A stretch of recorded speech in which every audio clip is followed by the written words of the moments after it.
What is the difference between leadership, management, authority, and power? I'm Daniel Jennings, and today we're going to answer that question. Though these terms are sometimes kind of mixed up with each other, these are actually four different things.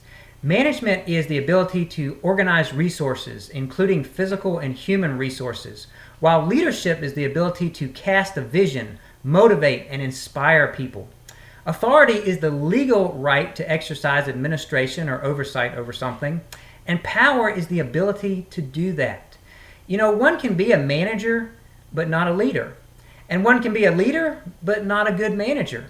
And one can have authority to do something, but not the power to do it. For example, you can have a police chief who's been given the legal authority to enforce the laws in the city, but he happens to live in a city with more criminals than police.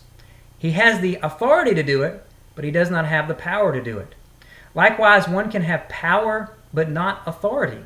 You know, you can be a millionaire and you can hire your own police force. But if that police force starts going out and arresting people, you're going to find very soon that you might have had the power to do it, but you did not have the authority to do that. And you're going to have to stop that. You know, the question is, why is all this important? It's important because in the world today, there is a great famine of good leaders. And this is partly because we are not understanding what leadership is. You know, people think of that a person who's gifted to be a manager would make a good leader. And so in our organizations, literally around the world, we have put good managers, people gifted with the ability to manage, we have put them in positions of leadership. And the effect has been disastrous. Because what is often the case is that, well, what is always the case is if a person is gifted to be a manager but not a leader, they don't know how to motivate and inspire people. You know, they can make sure the packages of printer paper are distributed throughout the office in an efficient manner. But as far as motivating the people and inspiring them, getting them to catch the vision that the organization has, they flounder. And so that's just an incredibly common experience, and it needs to be addressed in our world today. The question is, what happens when a manager is put into a place of leadership when they shouldn't be there? Well, they generally get frustrated because they find that they can't do what they're supposed to be doing. And when they get frustrated, they go either one of two routes. The first is that they give up, which is really what they need to do, because if you're not gifted to be a leader, then you don't need to be in leadership. But the other is that they become abusive. And what I mean by that is that when they get frustrated because they can't inspire people and motivate them to do what the organization wants them to do, they begin to use intimidation and threats and abusive language and raising their voice and literally trying to use fear to motivate people. And that's not how a real leader operates. A real leader does not need to scare people in order to make them do the right thing. A real leader is able to motivate people to do the right thing in such a way that the people respect him. But a person who uses fear and intimidation, threats, bullying, things like that, those people are never respected by the people that they're supposed to be leading. See, I want you to notice that a manager cannot act in the capacity of a manager without another person giving him that authority. And this is a key for understanding the difference between a manager and a leader. A manager cannot act as a manager unless somebody else comes and gives them the authority to do so. A leader, however, does not need someone to give them authority.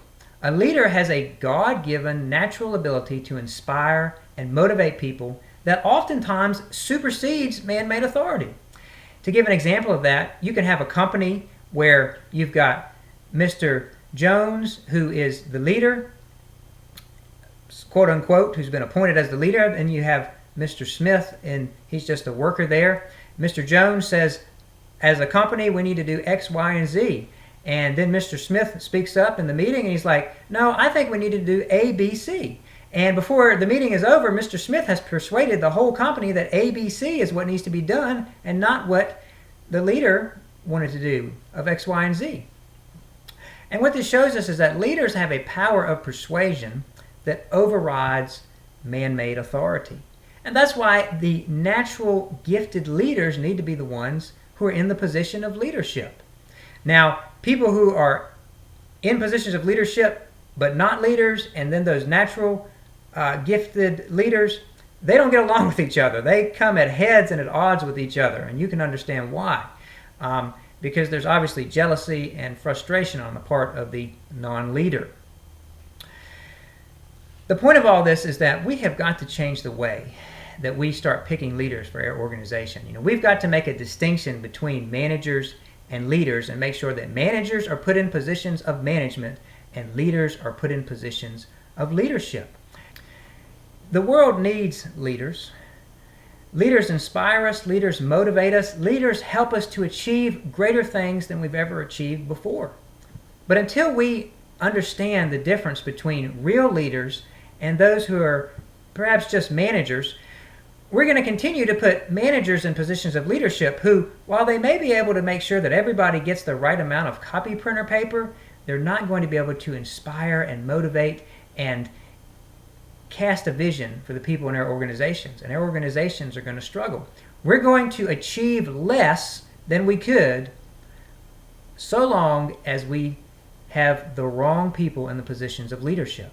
So the encouragement that we need to take from this is that we need to be looking at those people who have a God-given natural ability for leadership. Are they able to motivate and inspire people and get people on board with the goals of the organization, regardless of whether they're in a position of leadership or not? And those are the people that we need to be making leaders. And if we'll do that, we will see greater productivity, greater success, and our organizations will achieve more of our goals. But we're struggling because we're confusing management and leadership, and we're putting the wrong people in the wrong places. God gives us leaders for a reason, but if we never use those leaders, if we relegate them to non-leadership positions, we're going to miss out on the blessing that God has by sending those leaders into our lives. But by putting the right people in the right places, we'll be in a better position to be productive and successful. I'm Daniel Jennings, and this has been another Life Lesson.